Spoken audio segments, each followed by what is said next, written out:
Ya, baik ibu-ibu. Nah, ini ibu-ibu tok, apa-apa lah. Dosennya bapak tok, apa-apa. Seneng, saya juga seneng ibu-ibu.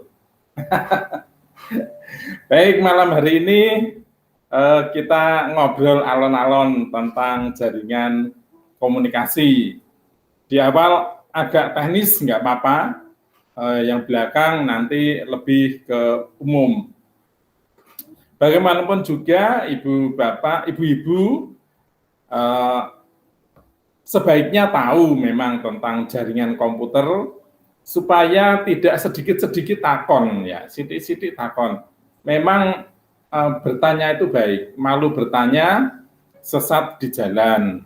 Tapi kalau terlalu banyak bertanya ya memalukan. Itu mungkin peribahasa baru. Jadi supaya ibu bapak tahu, ibu-ibu tahu tentang jaringan itu sebenarnya apa sih? Ya. Baik, kita mulai. Jadi ini kita topiknya tentang jaringan komunikasi, kemudian nanti kita bicara tentang infrastruktur jaringan wireless dan mobile yang saat ini memang sudah masuk era itu. Lalu kegunaan jaringan ini memungkinkan kita untuk mengembangkan kolaborasi dan komunikasi. Nah, nanti akan dilanjut kepada isu-isu etikal yang akan menyertai dari teknologi ini. Karena bagaimanapun juga teknologi ini pasti punya dampak. Teknologi pasti bersinggungan dengan kebudayaan. Nah, bagaimana kita harus mensikapi ya, supaya budayanya juga jangan terdistorsi, tetapi kita juga tidak gaptek. Ya. Baik, kita masuk ke topik berikutnya adalah tentang jaringan komunikasi. Nah, jaringan komunikasi ini kalau kita bicara tentang jaringan komunikasi, kita ibaratkan bahwa perangkat-perangkat yang terhubung itu seperti titik-titik di dalam gambar ini, ya, bola-bola, yang kemudian dihubungkan satu dengan yang lain dengan tali. Ya. Nah, titik-titik ini harus mempunyai nama, ya, harus mempunyai nama dan nama atau alamat. Ya, sebenarnya ini nama, tetapi di dalam nama itu terselip konotasi alamat. Nah, di dalam jaringan internet maka ini disebut dengan alamat IP, ya, IP. Sedangkan IP itu sendiri adalah singkatan dari Internet Protokol, yaitu suatu aturan atau metode di mana suatu data akan dikirim dari satu perangkat ke perangkat yang lain melalui jaringan komunikasi. Nah, jadi maaf, kalau kita itu ingin gabung ke dalam internet, ya kita harus ikuti aturannya, kita harus ikuti protokolnya, kan gitu. Nah, saya kembali lagi ke alamat ini. Alamat, kok alamat Pak? Kan saya tidak pernah bilang alamat. Ya tidak, Ibu Bapak. Sebenarnya ini juga bukan alamat, tapi sebenarnya nama. Tapi kembali lagi, tapi di balik nama itu ada unsur alamatnya. Ya. Alamat IP atau ini menjadi penting untuk setiap titik supaya setiap titik atau setiap perangkat yang terhubung nanti dikenali. Ya. Nah, kalau kemudian alamat ini lalu diberi nama secara lebih jelas, ya nggak apa-apa. Ya, tapi seandainya tidak pun, maka alamat IP ini sudah mencerminkan juga area memang di mana perangkat tersebut berada. Ya. Jadi maka memang lebih tepat itu menggunakan kata alamat. Ya. Nah, ini pula Ibu Bapak, Bapaknya sudah masuk ya? Sudah ada yang masuk, berarti saya mengatakan Ibu Bapak. Ini pula Ibu Bapak, bahwa ketika kita masuk ke dalam jalur internet, maka jejak kita itu akan terlihat, ya, akan terlihat. Kalau Ariel Noah dan BCL itu menyanyikan lagu menghapus jejakmu, maka di dalam internet itu enggak pernah terhapus, Ibu Bapak. Tidak pernah terhapus. Oleh sebab itu, beberapa kejadian yang berhubungan dengan ketidaksukaan, yang berhubungan dengan hoax, yang berhubungan dengan provokasi, yang dikeluarkan melalui media internet, maka mudah untuk ditelusur. Jawabannya adalah mudah untuk ditelusur. Nah, siapa yang mengeluarkan itu? Oh, ini alamatnya mana, alamat IP-nya? Karena pasti ada di situ. Nah, begitu ketemu alamat IP, pasti akan ketemu alamat fisiknya. Ya.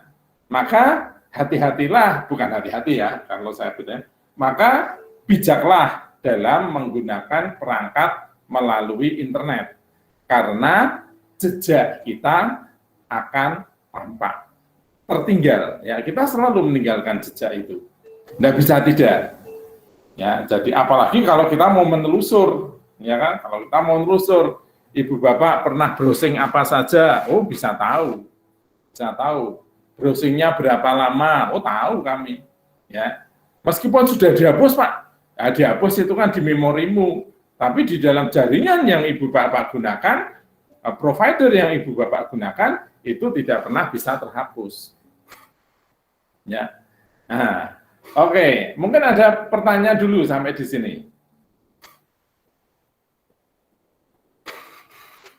Sebelum saya lanjut. Nah, baik, kalau tidak ada, maka kita lanjut kepada pengertian tentang bandwidth. Nah, benang-benang tadi atau jalur-jalur ini ya, yang menghubungkan satu perangkat dengan perangkat yang lain, ini sering disebut dengan istilah bandwidth. Kok bandwidth ya? Kok seperti pita, Pak? Oh iya, betul. Memang dibahasakan seperti pita, atau analogi yang lain adalah seperti jalan raya. Nah, kalau Ibu Bapak tahu jalan raya, maka jelas sekali memahami. Kalau semakin lebar jalan itu, maka akan semakin mungkin kita berjalan dalam kecepatan yang tinggi. Ya, tentunya dengan catatan bahwa jumlah lalu lintasnya sedikit. Ya. Meskipun jalannya lebar, kalau pengguna jalannya itu padat, ya sama saja macet. Maka memang lebarnya bandwidth, ya, lebarnya jalur komunikasi itu tidak selalu berbanding lurus dengan kecepatan yang dihasilkan. Tergantung dari jumlah lalu lintasnya. Nah, tentu kalau lalu lintasnya sempit, ya, kalau lalu lintasnya itu sedikit, jumlah pengguna itu sedikit, ya jalurnya pasti akan, yang lebar pasti akan lebih cepat daripada yang sempit.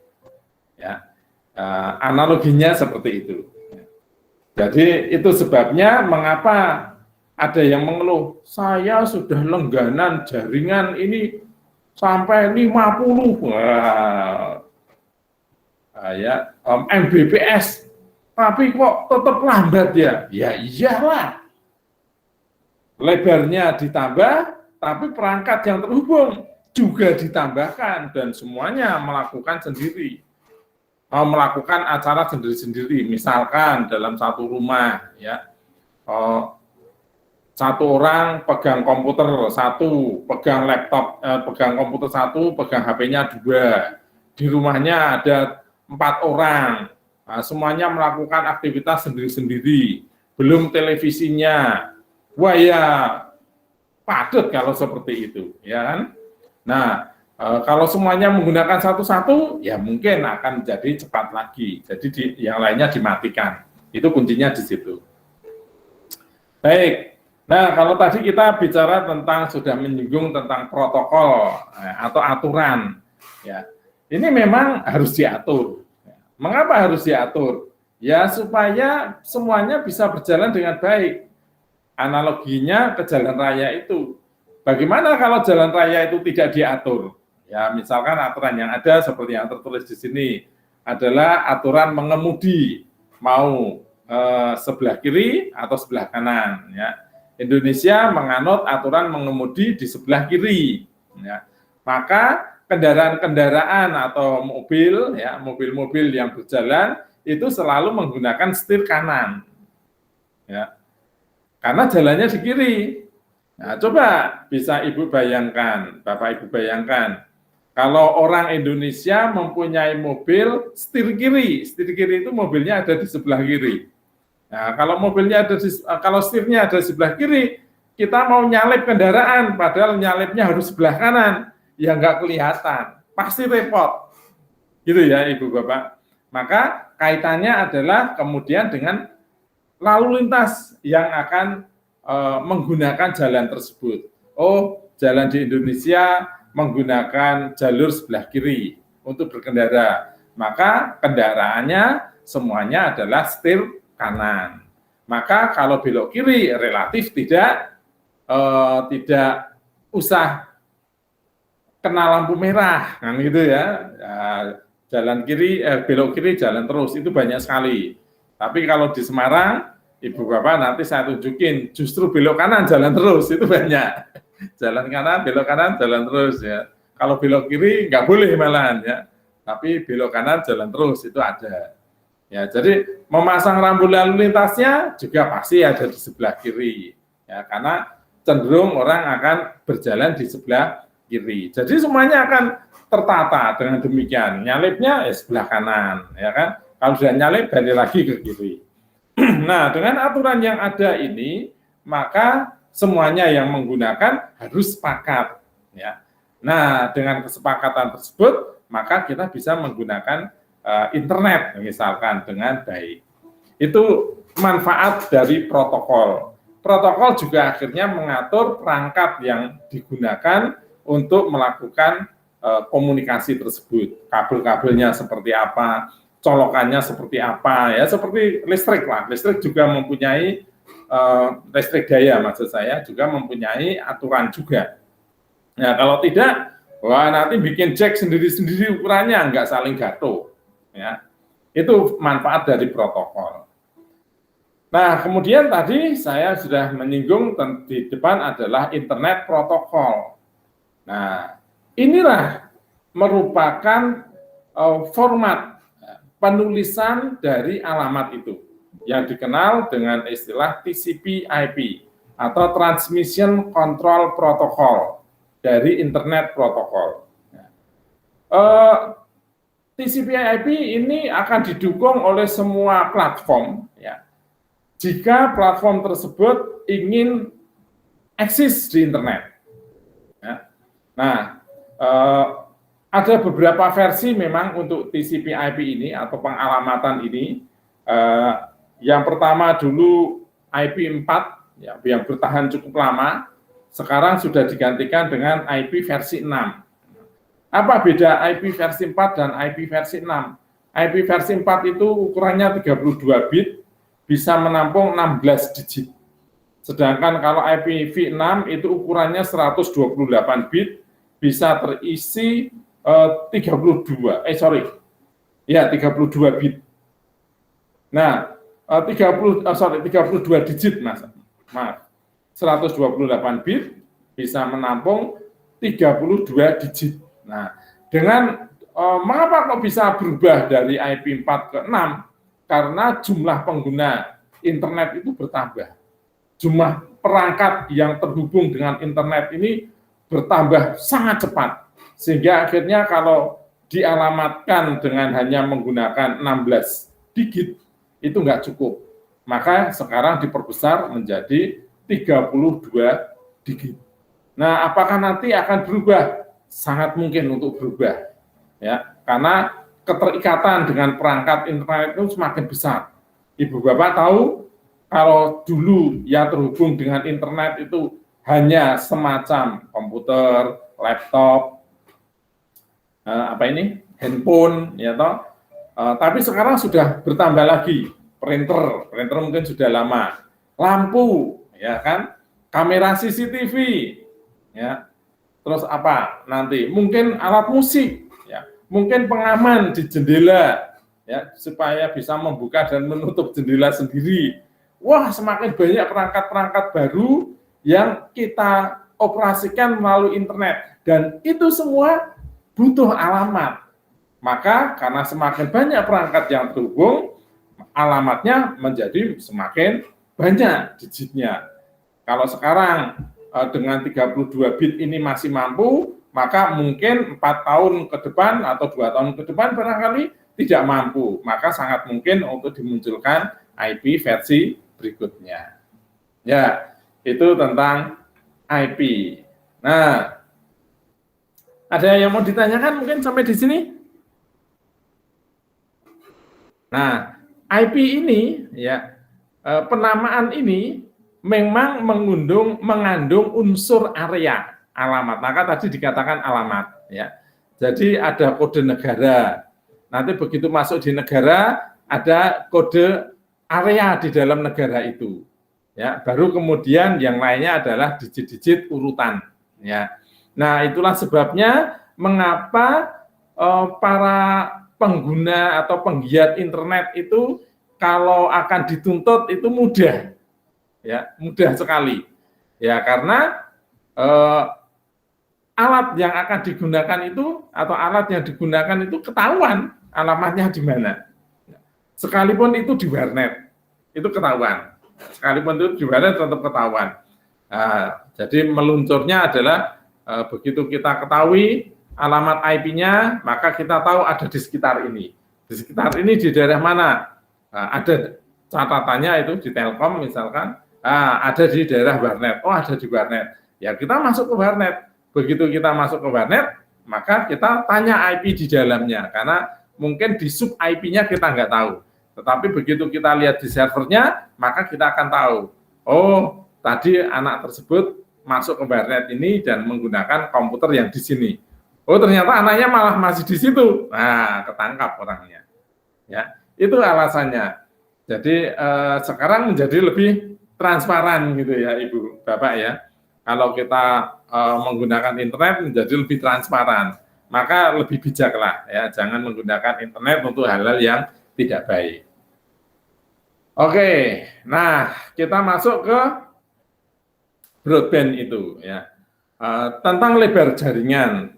Lebar jaringan juga sudah berubah, ya, berkembang dari 3G atau mungkin dulunya adalah 1G, 2G, 3G, sekarang sudah ke 4G, 4G, bahkan mau masuk ke 5G.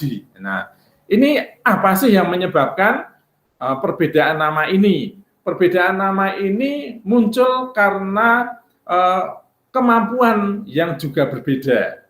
Nah, kemampuan ini muncul karena perbedaan frekuensi. Semakin tinggi frekuensi yang dihasilkan oleh jaringan, maka semakin kayalah perangkat yang bisa diusung atau bisa ditransmisikan. Ya, pada waktu era 2G, maka komunikasi ini hanya bisa komunikasi suara. Kemudian dari riset berikutnya muncullah generasi ketiga yang disebut dengan 3G. Ya, di samping bisa menghantarkan suara, maka juga bisa menghantarkan data secara terbatas. Ya. Kemudian sekarang sudah masuk area atau era 4G, 4G, ya. Frekuensinya semakin tinggi, sehingga yang dikomunikasikan atau yang diantarkan bukan hanya suara dan data, tapi juga data dalam format yang lebih besar seperti gambar atau video, ya, sehingga film pun sekarang bisa ditransmisikan.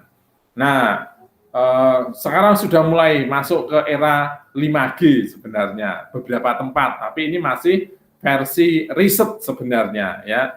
Nah, 5G tentunya akan lebih cepat lagi. Apakah sudah ada fenomena baru? Sepertinya sih belum, Ibu Bapak. Hanya masalah jeda, ya, yang mungkin akan berkurang seperti Ibu Bapak rasakan, mungkin saat ini kita kalau melihat atau nonton film menggunakan internet itu sering istilahnya nge-lag gitu ya, nge-lag, jadi muter-muter. Nah, mungkin dengan 5G ini nanti diharapkan tidak akan muter ya. Kalau teman-teman mungkin pernah nonton acara televisi yang menyajikan band gitu ya, musik, ternyata musiknya kok sering terlambat. Nah, maka dengan 5G ini diharapkan nanti musiknya akan terdengar lebih jernih lagi. Ya, itu harapannya seperti itu. Nah, nanti akan berkembang lagi ke 6G.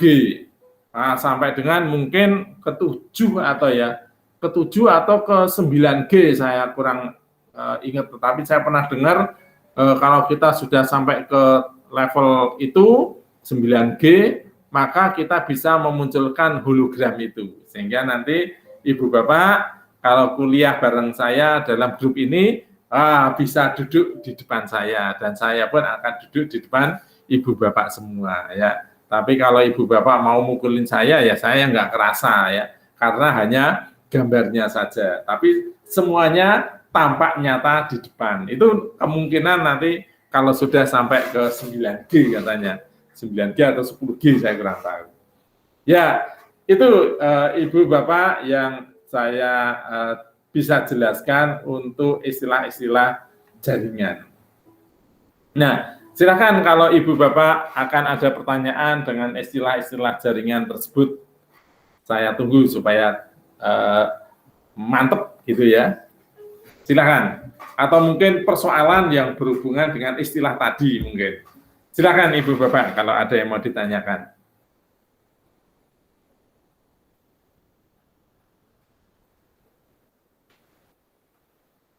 Ada?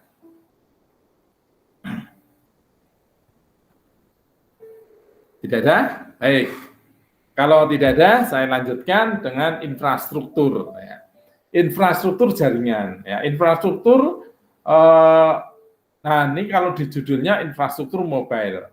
Nah, kok langsung infrastruktur mobile ya? Karena saat ini kita sudah ada di dalam era infrastruktur mobile.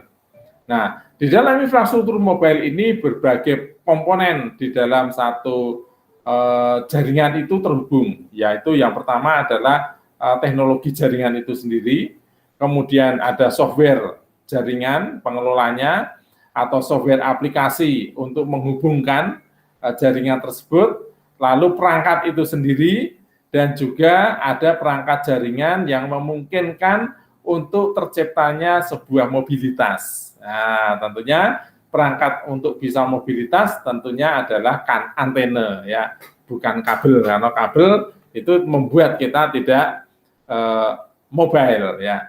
Nah, ini di dalam kasus jaringan mobile, maka istilah yang paling dikenal adalah istilah Wi-Fi atau singkatan dari wireless fidelity, yaitu satu metode standar komputer yang terhubung ke jaringan nirkabel.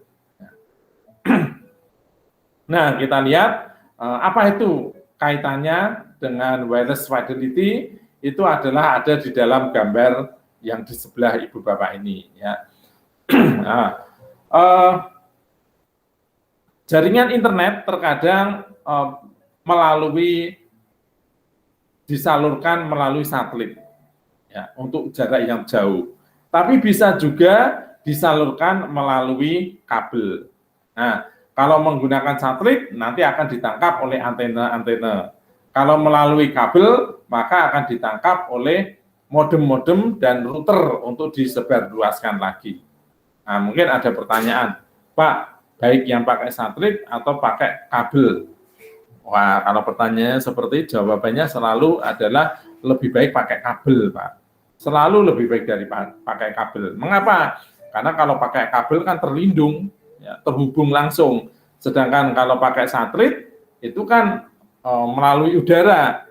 Nah, kalau melalui udara itu ya udaranya digoyang ya gelombangnya pasti bergoyang. Ya. Nah, kalau kabel selama kabelnya utuh maka ya tetap jalan.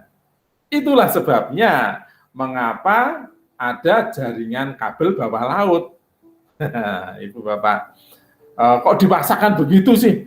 Ada jaringan kabel bawah laut loh, Bapak Ibu. Masang kabel di bawah laut itu susah, ya kan? Tapi kok dipaksakan? Nah, pertanyaannya kan begitu. Mengapa nggak pakai WiFi saja? Kan murah. Oh yes, godes-godes itu. Memang pakai WiFi itu lebih mudah jaringannya dipasang. Tetapi kembali tadi, stabilitasnya lebih stabil yang kabel. Maka untuk alasan tertentu, perusahaan telekomunikasi rela untuk memasang kabel bawah laut supaya antar pulau itu terhubungnya menggunakan kabel. Nah, demikian pula juga kalau ibu bapak berlangganan internet di rumah, ya banyak internet yang di rumah menggunakan kabel FO sampai masuk rumah, ya kan? Sampai rumah baru dihubungkan dengan modem, dari modem kemudian masuk ke access point, ya, antena yang ada gambar antenanya itu. Nah, kemudian barulah access point ini diakses oleh perangkat-perangkat yang ada di dalam rumah tersebut tanpa menggunakan kabel, ya, namanya mobile. Nah, kalau yang dari wireless itu saya hubungkan pakai kabel gimana? Oh bagus, tetapi ya berarti rumah ibu bapak akan selawir kabelnya, ya kan, diseret dari satu kamar ke kamar yang lain. Nah, tentu itu tidak akan rapi, ya. Maka biasanya WiFi itu ya kemudian menciptakan jaringan di dalam rumah tersebut. Tapi kalau dari rumah ke provider atau penyelenggaranya masih banyak yang menggunakan kabel. Mengapa pakai kabel? FO lagi, mahal lagi. FO itu mahal sekali loh Pak. Kami aja dari satu gedung ke gedung kemarin mau menghubungkan, itu setelah diukur biayanya, lalu kita butuh sekian meter kabel FO sampai 80 jutaan, mahal sekali itu. Ya, nah, mengapa nggak pakai WiFi? Nggak bagus. Jadi kalau ingin stabil ya memang pakai kabel. Itu ibu bapak ya. Jadi WiFi atau mobile memang tetap dipertahankan. Seperti ibu bapak kalau menggunakan handphone, menggunakan laptop di area umum, ya selama di area umum itu ada akses point, maka ibu bapak bisa terhubung dengan internet.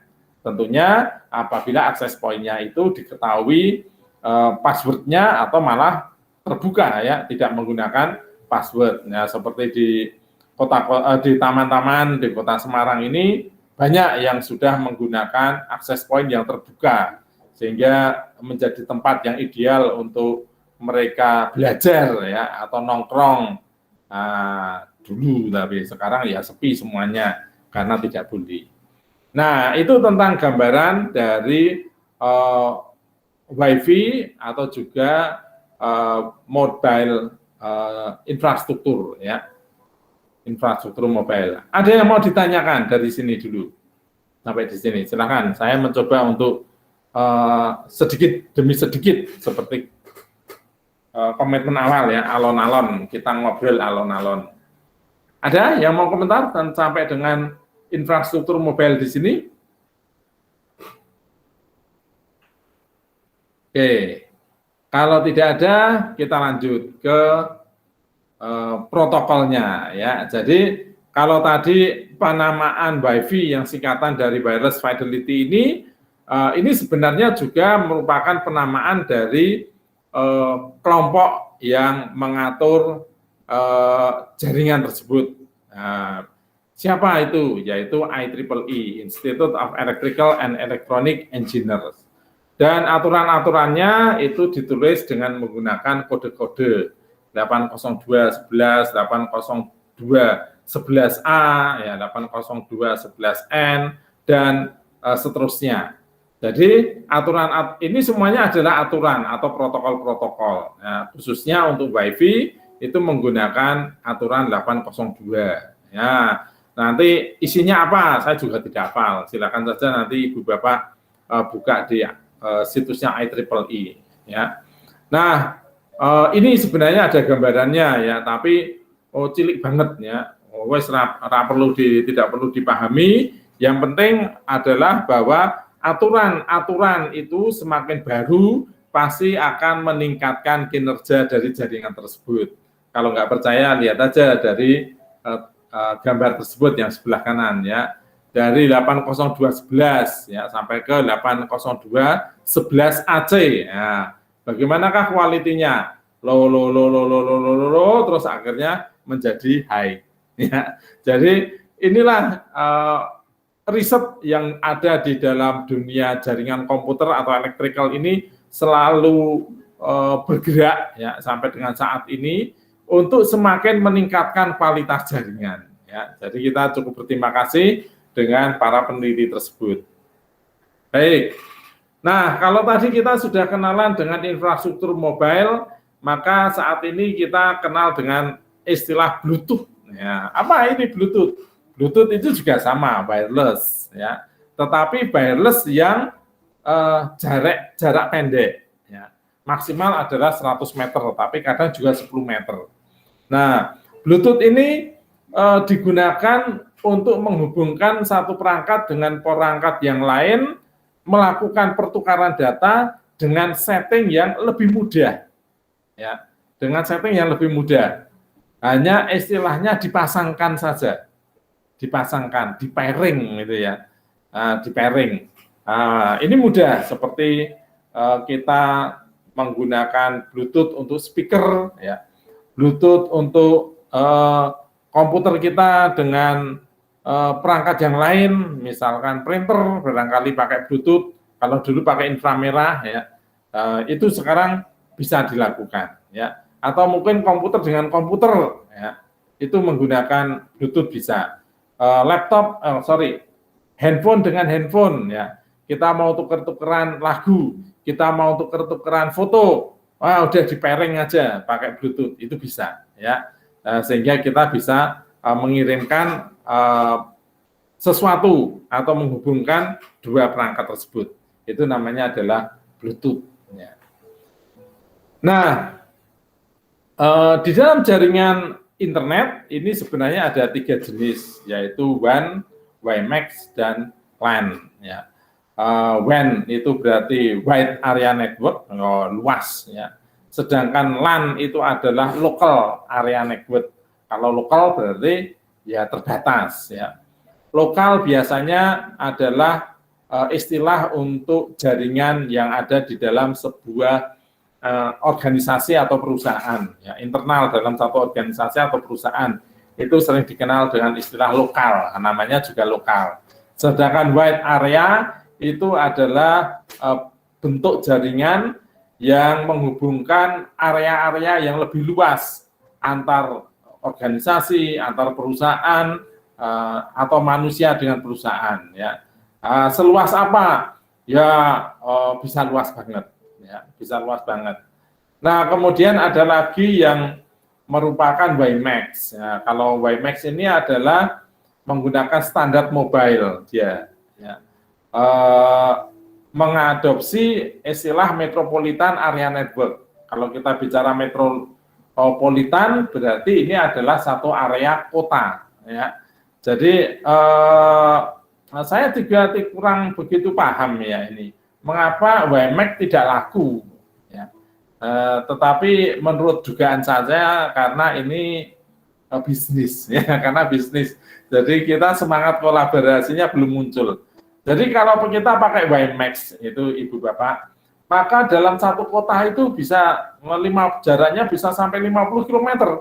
Maka di dalam satu kota itu cukup satu antena sebenarnya. Ya. Jadi bisa dibayangkan kalau satu kota itu hanya satu antena, maka ya kota kita tidak lagi menjadi hutan menara gitu kan. Kalau sekarang ini Ibu Bapak melihat kota Kediri dari ketinggian gitu pasti akan melihat banyak menara, bukan cemara ya, tapi menara handphone di sana sini. Itu banyak sekali. Nah, kalau pakai WiMAX, barangkali satu kota Kediri itu cukup satu. Ya. Saya tadi bilang kok nggak laku ya? Ya pertanyaannya karena mungkin kaitan dengan bisnis. Lah WiMAX, pakai WiMAX satu antena, siapa itu yang mau menyelenggarakan? Pemerintah. Walah, kalau pemerintah aku nggak bisa berbisnis dong nanti yang swasta. Nah, mungkin masalah itu barangkali ya. Sehingga memang WiMAX ini di Indonesia sepertinya nggak laku, ya nggak laku ini. Cuman istilah saja, ya. Ya akhirnya sampai sekarang kita harus ngalah, ya. Kota kita sekarang ditumbuhi oleh pohon bukan pohon cemara tapi adalah pohon menara, ya, menara BTS itu tentang macam-macam jaringan, ya. Belum selesai Bapak Ibu, saya memang membagi ini menjadi dua slide karena kok jadi bebannya berat sekali, saya juga nggak tahu ini, atau karena gambar-gambarnya sehingga saya pecah. Nah, mungkin ada pertanyaan dari perangkat-perangkat tersebut atau teknologi jaringan tersebut. Ibu Bapak, saya tunggu. Ada yang mau ditanyakan? Kalau tidak ada, saya akan lanjutkan dengan ini, ya. Oke. Dengan implementasinya, ya. Kalau tadi sudah jaringannya, maka ini adalah implementasinya. Baik, saya presentasikan. Oke.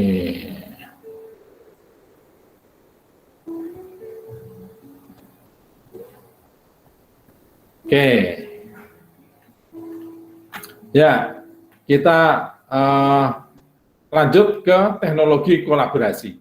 Nah, apa fungsi dari jaringan tersebut? Apa fungsi dari jaringan tersebut? Kita sudah membahas jaringan dan segala macamnya, maka pertanyaan berikutnya, terus mau diapakan nih Pak? Ya. Dengan adanya jaringan yang sudah ada, ya, maka saat ini kita bisa melakukan pertukaran informasi. Untuk lebih lanjut lagi, kita bisa mulai merencanakan sebuah kolaborasi. Ibu Bapak, kolaborasi adalah kata yang semakin banyak digaungkan belakangan ini. Ya, karena memang saat ini kita sudah masuk ke era teknologi 4.0 dan mulai akan terciptanya society 5.0. Maka untuk menciptakan atau masuk ke dalam era Society 5.0 itu, kolaborasi adalah sebuah keterampilan yang dituntut. Nah, maka juga kemarin Pak Presiden jelas mengatakan tolong hapuskan ego sektoral. Karena kalau antar sektor di dalam pemerintahan itu pun tidak bisa saling kerjasama, wah ya repot. Dan itu juga dibuktikan di dalam penanganan pandemi ini. Bagaimanakah kinerja antar, kalau di lingkungan presiden berarti antar kementerian itu pun juga tidak bisa kompak, ya. Belum lagi antara pemerintah pusat dengan pemerintah daerah. Ya. Maka Pak Luhut itu, ya, dalam tulisannya yang saya ucapannya yang ditulis di dalam Detik itu, sebentar lagi nanti akan tetap ada kenaikan angka atau perubahan angka-angka yang berhubungan dengan pandemi ini. Jangan kaget. Mengapa? Karena data-data yang di daerah belum sampai ke pusat semuanya. Wow. Nah, apakah tidak bisa langsung ke pusat? Sebenarnya bisa kalau mau, tetapi mungkin setiap daerah mempunyai persoalan sendiri sehingga data-data itu belum bisa di-collect, ya. Nah, semuanya nanti akan dihubungkan, Bapak Ibu. Bahkan pemerintah pun kan sudah menggaungkan untuk penggunaan aplikasi, satu aplikasi. Nah, mengapa kita pakai satu aplikasi itu? Ya, supaya terhubung.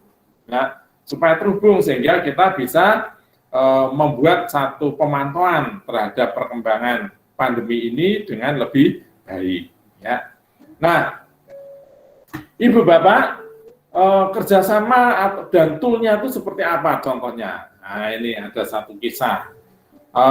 Sebuah perusahaan retail yang namanya di Amerika, namanya Walmart. Ya. Itu memberikan akses kepada suppliernya, ya, P&G, Procter and Gamble, ya, misalkan, untuk memantau stok yang ada di tokonya. Ya. Nah, dengan kemampuan memantau stok di tokonya, maka Walmart ini menjadi tidak perlu melakukan pemesanan. Walmart sebagai toko tidak perlu melakukan pemesanan kepada P&G. Ya, karena P&G sudah tahu stoknya mulai menipis, maka otomatis P&G akan menyetorkan produknya. Ya, nah ini kalau di dalam teori manajemen ini yang kita kenal dengan istilah SCM, ya, Supply Chain Management. Ya, nah sama saja dengan Ibu Bapak mungkin di Kediri juga saya yakin ada toko Indomaret dan Alfamart, ya, Alfamart dan Indomaret, ya. Sebuah toko retail yang memang menjadi toko masa kini dan masa depan, ya. Terbukti retail ini sampai saat ini berkembang dengan cepat, ya, Indomaret dan Alfamart itu, ya, sebaliknya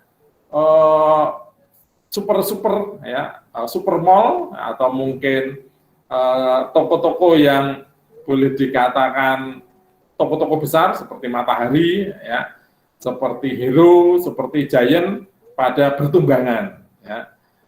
Jadi superstore pada bertumbangan, tapi mini store malah berkembang. Ya, ini memang modelnya begitu. Dan Ibu Bapak, mengapa Indomaret dan Alfamart, ya, yang saling bersaingan? Kalau mereka bersaingan itu karena perintisnya sama, Bapak Ibu, ya. Jadi perintisnya sama, maka taktiknya pun sama. Orang-orangnya juga rebutan, ya. Karena dulu saya juga satu grup pernah bekerja, satu grup dengan mereka, akhirnya juga kenal, ya. Ada beberapa teman saya yang dulu kerja di Indomaret, lalu dibajak ke Alfamart, ya. Dari manajer menjadi direktur gitu. Jadi ya itu persaingan yang sengit. Dan mereka sudah menerapkan teknik ini, Ibu Bapak, bahwa toko-toko itu petugasnya tidak disibukkan untuk melihat stok. Bisa Ibu Bapak bayangkan kalau petugas yang sedikit orang itu harus memantau stok. Mereka tidak perlu memantau stok karena stoknya bisa terpantau dari setiap transaksi yang dientrikan di mesin kasir. Nah, tugas dia adalah melayani konsumen dan menjaga toko itu supaya tetap bersih. Ya, nah, kalau ada yang maling, ya kalau ketahuan syukurlah kamu tangkap, tapi kalau enggak ya nanti urusannya sama polisi. Nah, maka di mana-mana kemudian dipasangi kamera. Ya, sehingga suatu ketika nanti kalau melihat kamera, oh ada yang ngumpet barang, nah, karena ada selisih misalkan, nah kemudian ditelusur dari CCTV itu dan biarkanlah aparat yang menangkapnya. Jadi tidak perlu petugas toko tersebut lalu menangkap, karena siapa tahu nanti malah celaka dia. Nah, konsep SCM, Supply Chain Management ini terjadi karena ada kolaborasi virtual ini. Nah, biasanya ya seperti Indomaret dan Alfamart ini, dia mempunyai koordinator di satu area. Nah, koordinator area inilah yang memantau stok-stok yang ada di dalam toko. Sehingga kalau barang-barang itu sudah ada beberapa habis di satu toko, maka koordinator cepat-cepat untuk mengirimkan. Ya. Nah, petugas yang ada di toko tersebut nggak ngerti ini ngirimin apa, karena dia tidak pernah pesan. Ya. Tetapi koordinator tahu apa yang habis di dalam toko tersebut. Nah, inilah yang kemudian membuat pekerjaan-pekerjaan mengelola toko itu menjadi lebih mudah karena adanya kolaborasi. Ya. Nah, apakah di dunia pemerintahan tidak bisa terjadi seperti ini? Oh, sangat bisa. Ya, saya sebagai rakyat kadang-kadang juga capek di sana sini urusan ditanyai KTP, KTP-nya Pak, KTP-nya Pak. Loh, kenapa pakai KTP? Nah, syukur kemarin sudah ada kerjasama ya, sehingga dengan menggunakan pangkalan data yang ada di dalam Dukcapil, maka tidak perlu lagi seseorang itu harus menuliskan nama ya, karena bisa tidak konsisten. Ya. Nah, meskipun ya ada memang orang-orang yang barangkali kurang paham, ini manfaatnya untuk apa sih? Ya, seperti saya pernah apa ya? Ya ini mungkin diskusi ya. Silakan teman-teman nanti menanggapi. Jadi suatu ketika saya mau membayar pajak kendaraan gitu ya. Saya mau membayar pajak kendaraan. Saya bawa STNK, saya bawa BPKB gitu kan. Wah, tidak dilayani sama petugasnya. Wah, enggak bisa Pak. Bapak harus bawa KTP gitu. Lalu saya tanya, loh, maaf ya, ini kalau bayar pajak ini Bapak itu karyawan pajak atau karyawan kepolisian? Oh, saya dari perpajakan Pak. Oh ya. Nah, KTP untuk apa? Untuk membuktikan bahwa itu bukan barang curian. Nah, mau barang curian, mau nggak curian kan bukan urusanmu toh, tapi urusannya polisi. Kalau ini saya barang curian kan ya urusannya polisi. Memangnya kamu punya hak untuk nangkep saya? Ya setidaknya kan saya tahu. Aneh ini aneh saya bilang gitu. Nah, terus saya beritahu, Mas, kowe iki kan tukang pajak. Tukang pajak itu harusnya itu membuka pintu selebar-lebarnya, membuat birokrasi semudah-mudahnya supaya bisa mengeruk uang dari rakyat sebanyak-banyaknya, secepat-cepatnya. Gitu, Mas. Nah, saya ini bawa duit loh ini. Saya mau bayar pajak ke kamu. Lah kok kamu malah nolak? Malah alasannya rak mutu, saya bilang gitu. KTP buat apa? Bilang gitu. Ini saya ada SNK, ada BPKB. Ya, itu sebenarnya sudah ontetik suratnya. Mau bayar pajak kecuali saya akan memperbarui data di dalam yang ada di dalam STNK. Maka Bapak perlu verifikasi dari KTP saya. Wah, misalnya gitu. Saya begitu kan, nggak tahu benar atau enggak. Kalau menurut saya sih pendapat saya benar, tapi kata orang pajak aturannya harus bawa KTP, oh Pak. Wah ya, aku jadi Sri Mulyani, aku tak pecat aku. Nah itu kalau saya ya Bapak Ibu. Ya biar aja lah, yang lainnya nanti berpikir apa. Tapi prinsipnya begitu. Ya jadi orang pajak ini pemain narik pajak sak gampang-gampangnya. Yang penting iso ngeruk duit saka rakyatnya sebanyak-banyaknya kan gitu ya. Ada tidak ini dari perpajakan mahasiswa Kediri ini? Enggak ada ya? Kalau ada barangkali bisa memverifikasi ini pernyataan saya ya. Baik. Ya Bu. Ada pajak daerah? Enggak ada ya? Oke. Kalau tidak Pak. Betul. Ya, berarti nggak bisa diskusi nih ya contohnya ya. Memang begitu Bapak Ibu. Jadi kadang-kadang saya yakin sih memang nggak perlu ya. Nah, terus kemudian juga dari kepolisian. Nah, sekarang sudah mulai berubah juga bagaimana kepolisian itu sudah menyerahkan masalah STNK bukan lagi ke kepolisian. Kalau dulu kan ke kepolisian, nah akhirnya menjadi tumpang tindih gitu. Juga di dalam penyelenggaraan pendidikan. Nah, sekarang pendidikan mulai mensinkronkan data-data di sekolah ke kantor pusat ya, ke dinas. Sehingga akhirnya semua bukan maksudnya apa-apa, hanya untuk memonitor gitu ya. Pemerintah itu hanya ingin memonitor bagaimana kinerjanya ya. Kalau kurang baik ya nanti diberitahu ya, seperti kalau di perguruan tinggi ini ternyata memang banyak sekali perguruan tinggi yang tidak layak. Nah, kalau tidak layak ini nanti sampai tutup akan bermasalah. Nah, pemerintah kemudian memfasilitasi untuk perguruan tinggi melakukan kolaborasi. Ya. Nah, kalau Ibu Bapak tahu juga pernah mungkin berkunjung ke Malaysia, tentang dunia pendidikan, wah itu ngeri sekali ya. Pendidikan tinggi di Malaysia itu bisa begitu maju karena mereka membuka diri untuk perguruan tinggi asing itu masuk, sehingga akhirnya seorang warga Malaysia kalau pengen kuliah di Inggris tidak perlu ke Inggris, ya cukup sampai ke Sunway ya atau ke Kuala Lumpur karena di situ sudah berdiri kampus Oxford. Wah, jadi kan itu efisien banget ya. Maka pendidikan tinggi di sana itu maju karena kerjasama seperti itu.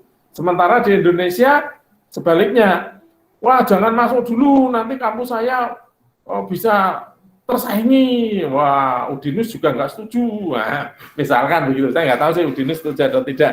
Saya belum diskusi dengan Pak Rektor. Tapi yang saya dengar memang ada banyak perguruan tinggi di Indonesia ini yang belum menyetujui masuknya perguruan tinggi asing. Ya. Padahal sebenarnya perguruan tinggi asing itu perguruan tinggi yang rata-rata mempunyai reputasi yang baik dan akhlak yang baik. Akhlak yang baik itu gimana? Kerjasama. Mereka tidak segan kerjasama dengan perguruan tinggi Indonesia yang menurut dia pun mungkin ecek-ecek.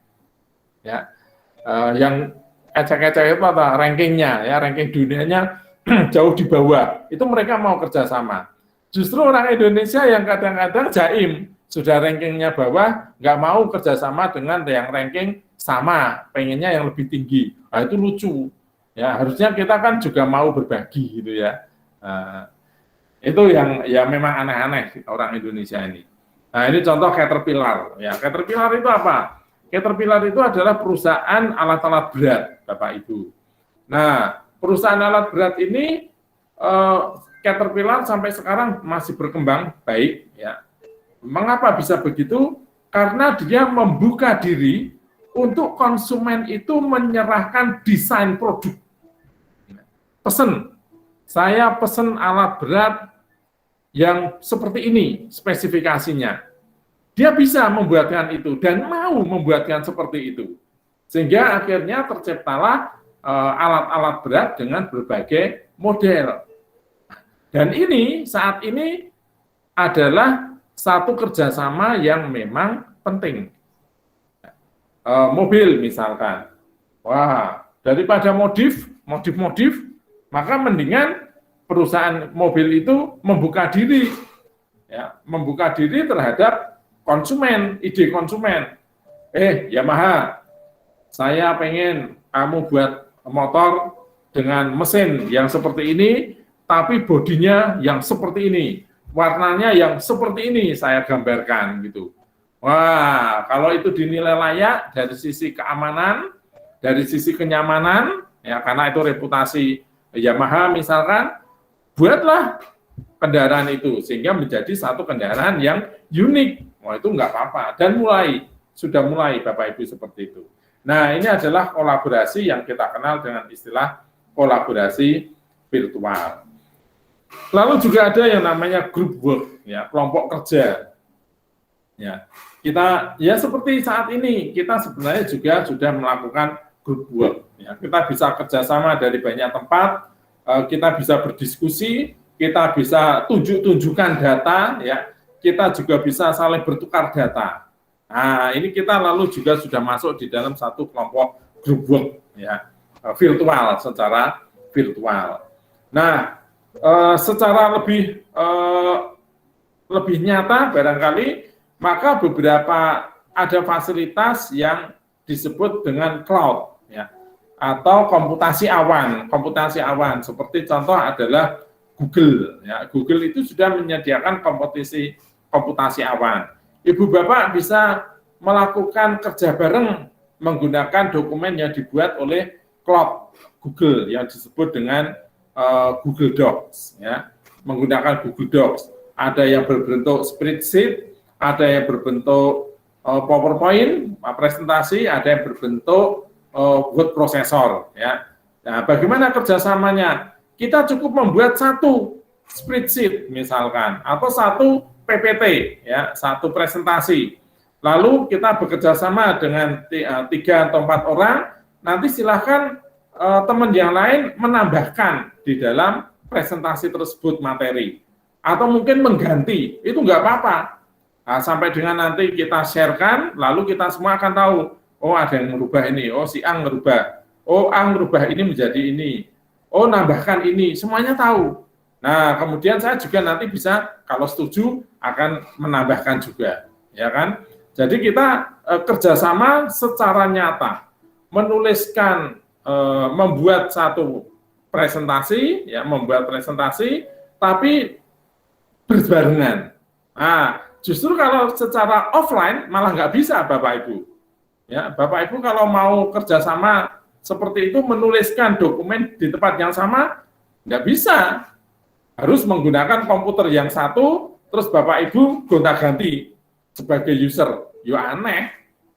Ya, berarti ngumpul jadi satu. Kalau ngumpul jadi satu, ngapain harus pakai begitu, mendingan kamu ngomong, saya ketik.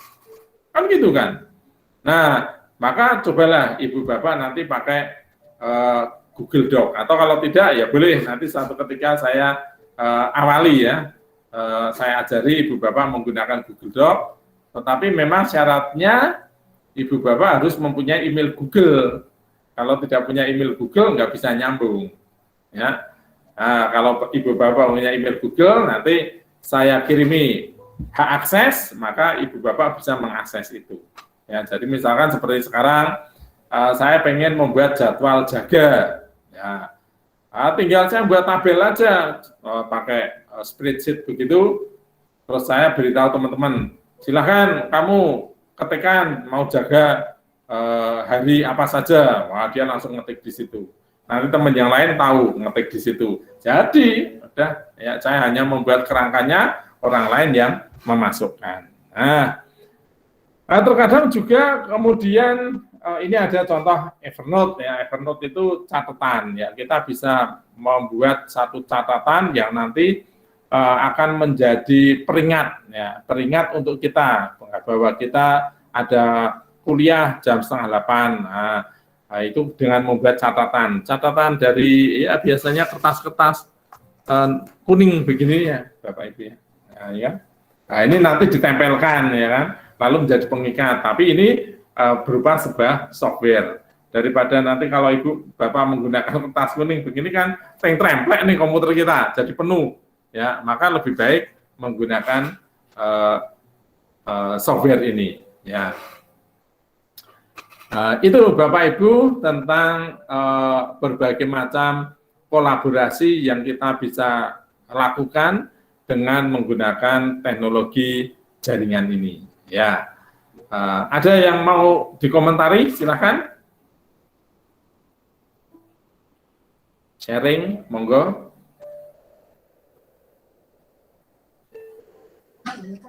Tanya Pak. Boleh. Ya, Pak Anton ya. Oke.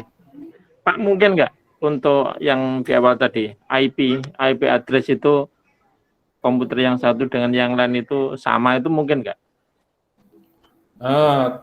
Tidak bisa, Pak. Karena ada dalam satu manajemen, nanti akan muncul satu peringatan, yang biasanya peringatannya namanya IP konflik. Ya, jadi terkadang memang kita kan nggak bisa, apalagi kalau kita buat jaringan sendiri gitu ya. Kalau kita buat jaringan sendiri terkadang lupa, ini tadi nomornya berapa ya? Nah, maka ya nggak apa-apa, nanti kalau ada yang sama, pasti dia memberitahu konflik. Jadi intinya tidak bisa. Kita boleh lupa Pak, tapi dia tidak mau terima. Baru kemudian nanti salah satu kita ganti. Itu Pak Anton. Yang bisa adalah alias. Jadi IP ini kalau di dalam misalkan server ya, kemudian diberi nama alias seperti Dinus ACID. Nah, contohnya itu. Nah, Dinus ACID itu sebenarnya kan alias dari alamat IP. Ya. Karena kalau menggunakan IP angka-angka kan kita manusia tidak familiar. Lalu diberilah alias yang menggunakan nama yang lebih mudah untuk diingat, Dinus ACID, ya, misalnya gitu. Gitu Pak Anton. Silakan yang lain. Atau Pak Anton lagi kalau masih ada pertanyaan silakan. Ini Pak Anton masih di jalanan atau di kantor nih? Pakai masker? Udah di rumah, Pak. Oh, ya tapi bagus juga lah. Kalau merasa kurang sehat, menjaga yang lain, ya kan? Iya. Menjaga yang lain, nggak apa-apa. Ya, Nyaman. saya juga kalau gagruk-gagruk atau batuk, sekarang juga nyaman pakai masker, meskipun itu di rumah. Dan yang di rumah juga cuek aja, ya memang sebaiknya begitu, memang. Jangan terlena, ya. Ada lagi, Memang, Ibu Bapak? iya. Memang teknologi komunikasi ini kan kelihatannya menarik ya, Pak. Ya. Tapi apa namanya? Pasti satu, sarana mesti mahal. Ya. Ketika kita atau saya pribadi pengen menghubungkan komputer satu dengan yang lain yang ada di satu bidang itu aja, ternyata juga nggak semurah yang saya kira, gitu loh Pak. Ternyata begitu, nggih. Butuh apa namanya? Ada satu kemarin kalau dari teknisinya minta ada satu apa bilangnya komputer atau server inti yang mau dipakai dan sebagainya. Ternyata juga nggak padahal hanya pengen misalnya biar komputer dalam satu bidang itu bisa terhubung sama lain gitu loh. Oh, Pak. Ya, Pak Anton, ini karena saya juga dulu main di proyek di pemerintahan, saya juga suka geleng-geleng ini. Jawabannya ya memang begitu, Pak Anton ya. Pertanyaannya memang yang sekarang ini tidak terjawab, tapi mungkin ini karena pemerintah ya untuk menjaga sebuah kerahasiaan barangkali ya, sehingga kita tidak bisa menggunakan sistem cloud. Nah, saya sendiri juga mempertanyakan ke Telkom kadang itu, lah sadongnya Telkom ini hubungannya karo pemerintah apa toh? Nah, karena kalau seperti di Malaysia misalkan yang saya pernah tinggal di sana, Telkom Malaysia itu memang pemerintah punya, sehingga bahkan saat ini saya kira ya saya yakin banyak instansi pemerintah itu pun tidak punya server, Pak. Mengapa? Karena sudah infrastrukturnya itu sudah disediakan oleh Telkom. Nah, memang biaya yang termahal itu adalah kalau kita mengelola server. Nah, kalau server ini udah ada yang mengelola, misalkan Telkom, ya kita tinggal mainkan aplikasi saja sebenarnya. Tapi ini kan tidak di Indonesia ini. Saya nggak ngerti. Contoh saja misalkan, mungkin saya pernah cerita ya, saya pernah mengerjakan satu proyek di sebuah instansi itu, kemudian ternyata instansi tersebut kalau di dalam proyek itu harus menyediakan server, Bapak Ibu. Nah, saya tanya, ya karena saya cuma dibantu di akhirnya, karena proyek ini sempat kacau, lalu saya masuk. Loh, ini harus ada servernya. Servernya, waduh, anggarannya sudah tidak ada, Pak. Loh, iya. Nah, nanti kalau di sidak, servernya gimana? Wah, ini kan nanti harus terhubung dengan internet. Wah, mereka cara ngakalinnya, gini aja Pak Imawan, semua komputer di ruangan ini diinstalkan aplikasinya Bapak. Wah, lah gemblong saya bilang gitu.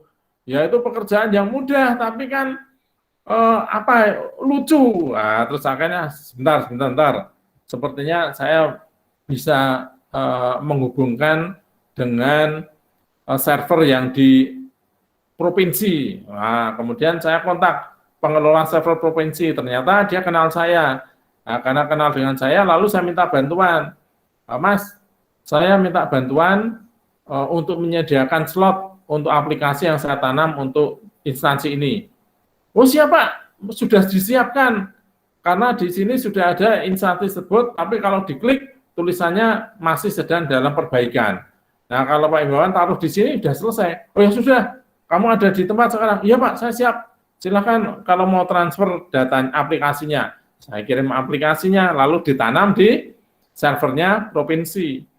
Ternyata setelah 1 bulan situs itu dimatikan. Mengapa? Karena ternyata provinsi ngecas ke instansi itu. Nah, saya kan juga bingung. Loh kok dicas toh?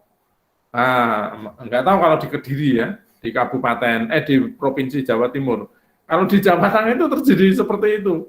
Loh kok dimatiin Pak itu situsnya? Kena cas kok Pak. Loh, kena cas ya. Itu contoh Pak Anton. Jadi saya juga sering nggak mudeng. Kalau setiap instansi harus ngelola server sendiri, memang mahal. Apalagi kalau nanti perawatannya Bapak Ibu. Ya, tidak mempunyai tenaga yang mumpuni, karena sekarang menggunakan teknologi mobile, maka kemungkinan intruder, ya, penyerang itu sangat besar. Nah, kalau itu tidak ada yang mengelola, kan malah celaka itu data-data pemerintah. Itu Pak Anton, saya memang belum bisa menjawab juga, karena saya juga bukan orang pemerintahan, hanya saya juga punya mahasiswa bimbingan di Pasca ini yang ada di Kominfo, ya. Ternyata dia pun frustrasi, tidak mampu itu. Apa yang saya ceritakan menurut dia setuju Pak, harusnya begitu Pak. Tapi ternyata nggak bisa Pak. Akhirnya saya sendiri juga, ya sudahlah, idealismenya nggak bisa dimunculkan. Nah ini nggak tahu, kita belum sampai ke ranah yang lebih mudah barangkali Pak Anton ya. Ya semoga ini akan berkembang terus lah. Karena saya lihat seperti pemerintah yang sekarang juga Menkominfo itu kemarin-kemarin orang-orang dari luar ya, bukan unsur pemerintahan, juga bukan unsur partai, itu kami senang. Oh ini penggiat internet di Indonesia itu Pak, siapa itu awal-awal. Tapi nggak tahu sekarang kok masuk ke partai lagi ya, yang sekarang ini bukan orang atau bukan insan yang dikenal di dunia internet ya, teknologi di Indonesia. Ya itu Pak Anton, mungkin birokrasi memang harus berubah, tapi memang tidak bisa cepat seperti diskusi yang lalu. Oke, ada yang lain? Ya, kalau tidak ada, saya lanjutkan ke topik ini ya. Jadi, kalau kita bicara internet, maka ada istilah yang namanya intranet. Nah, apakah intranet ini? Intranet adalah internet, tetapi lokasinya terbatas, atau internet yang tertutup. Biasanya hanya berlaku di satu unit, misalkan di satu kampus, misalkan di satu kantor, misalnya di satu perusahaan, ya, misalnya di satu mall. Nah, itu namanya adalah intranet. Ya, jadi orang lain tidak bisa masuk ke situ. Ya. Intranet menggunakan jaringan internet, Ibu Bapak. Tetapi dengan penomoran yang tertentu, kemudian data ini tidak akan, atau jaringan ini tidak akan bisa diakses oleh orang luar. Nah, tadi yang saya ceritakan dengan Pak Anton itu sebenarnya harusnya boleh seperti ini, tapi ternyata nggak bisa. Ya itu ya, saya juga nggak tahu itu alasannya apa. Nah, berikutnya adalah istilah extranet. Extranet adalah jaringan milik organisasi privat, tetapi kemudian dia membuka diri. Tapi membuka dirinya itu bukan membuka diri blak-blakan, ya, tetapi menjalin kerjasama, ya. Jadi semula intranet, tapi kemudian bekerja sama dengan perusahaan yang lain yang juga mempunyai fasilitas internet atau intranet. Nah, kemudian data kita bisa saling bertukar dengan perusahaan yang lain. Maka ini namanya adalah extranet. Jadi baik intranet maupun extranet itu sama-sama eksklusif sebenarnya. Cuman bedanya kalau internet dalam skop yang lebih kecil, extranet itu biasanya melibatkan lebih dari satu instansi atau lebih dari satu kantor. Ya, itu bisa seperti itu ya, extranet. Nah, lalu begini, Ibu Bapak, nah, ini ada istilah VPN. Ya. VPN itu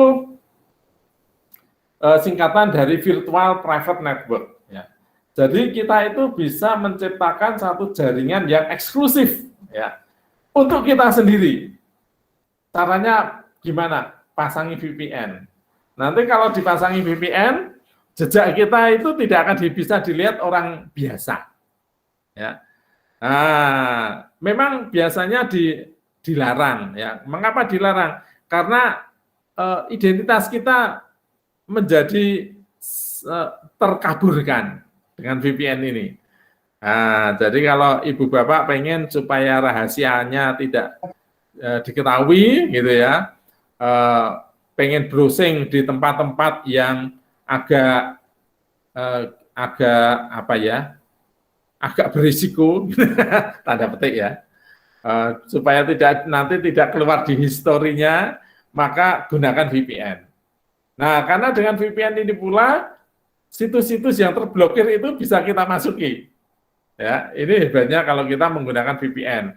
Oleh sebab itu sering dilarang di dunia internet, jangan pakai VPN karena situs yang terblokir biasanya akan jebol juga apabila orang tersebut memasang VPN. Nah, mengapa kok bisa jebol? Karena data dia itu di-encrypt istilahnya, disamarkan, sehingga tidak ketahuan, ya, bahwa ini dari negara mana nggak ketahuan.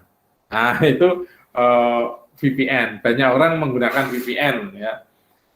Saya juga sering menggunakan VPN kalau mengakses data dari data di kampus, komputer di kampus biasanya. Jadi kami sering bekerja itu istilahnya kan remote, ya. Komputer yang di kampus kita nyalakan, tetapi kita operasikan dari rumah. Nah, itu biasanya kami juga menggunakan saluran VPN supaya datanya tidak di-crack orang lain, ya, lebih secure. Itu bisa VPN. Ya, boleh kalau mau praktek, silahkan ibu bapak download di aplikasi handphone, ada itu VPN, atau mungkin malah sudah melakukan itu tapi senyum-senyum, ya nggak tahu saya, ya, nggak apa-apa itu. Baik, nah tadi saya sudah mengatakan bahwa penggunaan teknologi itu pasti nanti akan bersinggungan dengan budaya, ya, budaya, lingkungan. Nah, apa lingkungan itu? Ya, bisa saja lingkungan alam, ya, karena perangkat elektronik itu punya batas usia, ya, punya batas usia Bapak Ibu. Jadi ya memang nanti akan mati komputer itu atau layar itu memang mati, tidak bisa diservis lagi. Nah, lalu jadilah itu limbah.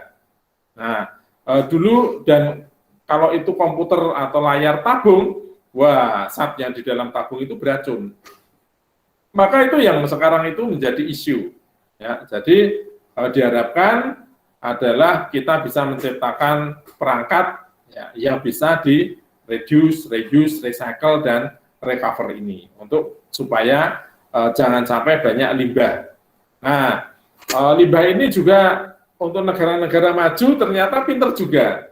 Seperti negara Jepang, negara-negara Eropa itu usia penggunaan elektronika itu paling banter 2 tahun, Ibu Bapak.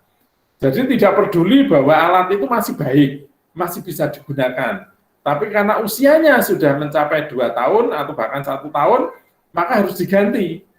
Nah, kemudian kemanakah berkasnya ini?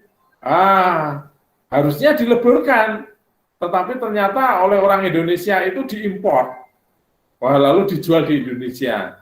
Maka Indonesia sering dikenal sebagai pembuangan limbah, karena komputer-komputer yang masih bagus itu di sana dianggap limbah, tapi di sini masih bisa dimanfaatkan dan memang masih bisa dipakai. Ya, contohnya adalah laptop yang saya pakai ini.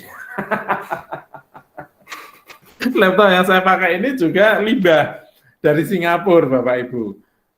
Saya sudah beli ini berapa tahun yang lalu, ya, 4 atau 5 tahun yang lalu. Ini masih menggunakan prosesor i7 generasi keempat. Sekarang ini sudah sampai generasi 11. Jadi sebenarnya sudah lama, tetapi memang tidak ada masalah. Bahkan pada waktu kali pertama saya pakai, dengan prosesor i7 ini harganya lipat. Saya membeli bekas ini paling harganya cuma 4,5 juta. Kalau di komputer kalau di Indonesia dengan kinerja yang sama itu harganya di atas 20 juta. Jadi kan lipat. Nah, sampai sekarang nyatanya juga tidak bermasalah. Nah, itu Ibu Bapak. Jadi memang ada sedikit perbedaan. Nah, nanti kalau tempat saya sudah benar-benar mati ini komputernya, maka yang dapat limbah orang Indonesia ya. Ya mungkin saya agak salah di situ. Oke, itu tentang dampak dari teknologi elektronika dengan lingkungan ya. Nah, maka sampai sekarang kemudian banyak upaya-upaya untuk membuat perangkat ini dari bahan-bahan yang bisa di-recycle atau kalau tidak ya bisa hancur ya. Oke. Kemudian berhubungan dengan perubahan iklim. Wah, ini sudah isu yang hebat ya, yang sudah didengung-dengungkan oleh pemerintah dan negara-negara besar juga semuanya sama, bahwa akan ada bencana yang lebih besar dari pandemi ini, yaitu adalah dampak dari perubahan iklim. Oh ya, tidak dipungkiri Ibu Bapak bahwa kita menggunakan baterai-baterai ini yang itu juga nanti punya dampak. Penggunaan listrik berdampak kepada pemanasan global. Ya, jadi kemudian penggunaan perangkat juga akan berdampak kepada kesehatan seseorang. Ya, apa itu kesehatan? Dari sisi mata, dari sisi posisi membaca, ya khususnya kalau HP, ya begitu asiknya orang itu pakai HP, ternyata tidak sadar posisi tubuhnya akhirnya nekuk dalam kondisi yang tidak sehat sebenarnya. Nah, itu juga akan menciptakan persoalan kesehatan manusia. Kemudian, ya bagaimana pemerintah atau teknologi ini membantu untuk perubahan iklim? Membantu juga Bapak Ibu. Pemerintah, banyak teknologi telah diterapkan untuk memantau iklim, tetapi memang sekedar memantau barangkali ya, tetap manusianya yang harus melakukan perubahan pola itu. Nah, jadi contoh di sini dampak dari teknologi ini telah menyebabkan pemanasan global. Ya, tahun 2009 naik 2 derajat, tahun 2012 naik 0,7, maka diperkirakan tahun 2050 nanti suhu bumi telah naik di atas atau 6 derajat dari kondisi saat ini. Nah, kemudian akan menimbulkan efek rumah kaca. Nah, ini isu global warming yang memang dimunculkan. Maka kemudian Google pun sebenarnya sudah pernah mempunyai lab untuk menciptakan sebuah green energy, ya, bagaimana dia bisa menciptakan energi itu secara siklus gitu loh, tidak terbuang panasnya, tapi akan masuk lagi ke bumi, lalu dipakai untuk menciptakan atau mengolah bumi, bahan bumi menjadi energi lagi. Jadi diputar saja, itu yang pernah dibuat oleh Google. Ya, nah maka kemudian kaitannya dengan hal tersebut, lalu dimunculkanlah sebuah ICT rules, ya. Bagaimana kita harus membatasi atau menciptakan teknologi yang menyehatkan mata, ya, tidak merusakkan mata, ya. Kemudian kita juga mungkin menciptakan kamera-kamera yang barangkali tidak membutuhkan energi yang besar, baterai yang besar, tapi bisa menciptakan gambar yang bagus. Ya. Kemudian juga berdaya panjang, kan gitu. Nah, itulah upaya-upaya yang kemudian dilakukan oleh teknologi itu. Oke, apalagi yang perlu. Nah, ini mungkin isu etikal, ya. Jadi seperti kita ini sekarang, ya, kuliah mungkin menjadi begitu mudah, ya. Dari Kediri saya ada di Semarang, dan mungkin juga dalam satu waktu ini kita sambil rapat RT, rapat di tempat kami, RT RW juga kemarin menggunakan daring, pemilihan RT kami juga menggunakan sistem daring ya, pooling ya, keren-kerenan gitu. Ya itu mungkin pertanyaan berikutnya, apakah itu pantas atau tidak? Ya gimana ya, seperti kuliah seperti ini pantas atau tidak? Ya apa boleh buat? Ya kita memang harus sedikit bergeser ya, bahwa kuliah seperti ini ya adalah kuliah yang boleh dikatakan nyaman.